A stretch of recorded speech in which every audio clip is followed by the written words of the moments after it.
वसुंधरा राजे सिंधिया को दरकिनार करने की रणनीति बदलनी पड़ी भाजपा को। आखिर भाजपा में अब बदलाव रणनीति क्यों करनी पड़ी? जी हाँ, 5 बार विधायक और 5 बार लोकसभा सांसद रही ग्वालियर राजघराने की बेटी और धौलपुर राजघराने की बहू वसुंधरा राजे की शख्सियत के सुखरू होने का एक बड़ा कारण उनका 5 जातियों से सीधे सीधे जुड़ाव भी है। 2 बार की मुख्यमंत्री, पुरुष प्रधान राजस्थान की राजनीति में जीवित रहने वाली एक दुर्लभ महिला है। भाजपा को उन्हें दरकिनार करने की अपनी रणनीति पर दोबारा विचार करने के लिए मजबूर होना पड़ा, क्योंकि पार्टी को उनके मतदाताओं से जुड़ाव की जरूरत है। भाजपा नेताओं के बीच वसुंधरा एक असामान्य व्यक्ति के तौर पर खुद को बनाए रखती है और वह अलग दिखने में से डरती भी नहीं है। हमेशा बेदाग कपड़े पहनने वाली वह धारा फरवा अंग्रेजी बोलती है और अपने चमकदार सामाजिक जीवन में कई बारे में कोई शिकायत नहीं करती। पुरुष प्रधान राजस्थान समाज में वह अक्सर ज़्यादातर पुरुष भाजपा के पुराने नेताओं और राजस्थान में संघ परिवार के पितृपुरुषों के साथ टकराव करती रही है। उन पर अपने शाही वंश के कारण अहंकार करने और समावती अकड़ प्रदर्शित करने का आरोप लगाया गया है।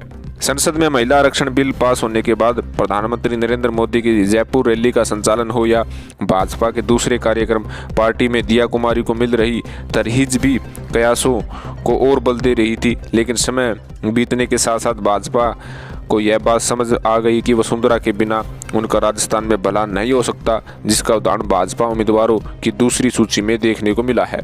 भाजपा की इस लिस्ट में कुछ नाम ऐसे हैं जिनका टिकट कटना इस बारे में तय माना जा रहा है कि इनमें कालीचरण सराफ का नाम भी शामिल है। कहा जा रहा है कि आंतरिक सर्वे में वसुंधरा के करीबी माने जाने वाले कालीचरण की स्थिति ठीक नहीं है, लेकिन जब दूसरी सूची आई तो पार्टी के मालवीय नगर में कालीचरण को मैदान में उतार दिया। वसुंधरा के करीबी नरपत को भी भाजपा ने चित्तौड़गढ़ से टिकट दे दिया।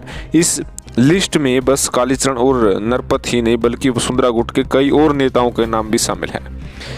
बीकानेर राजघराने की सिद्धि कुमारी को बीकानेर पुरो, प्रताप सिंघवी को छाबड़ा, कैलाश वर्मा को बगरू, संतोष अलावत को सूरतगढ़, गोविंद प्रसाद को मनोर थाना, बिहारीलाल बिश्नोई को नोखा से टिकट दिया गया है।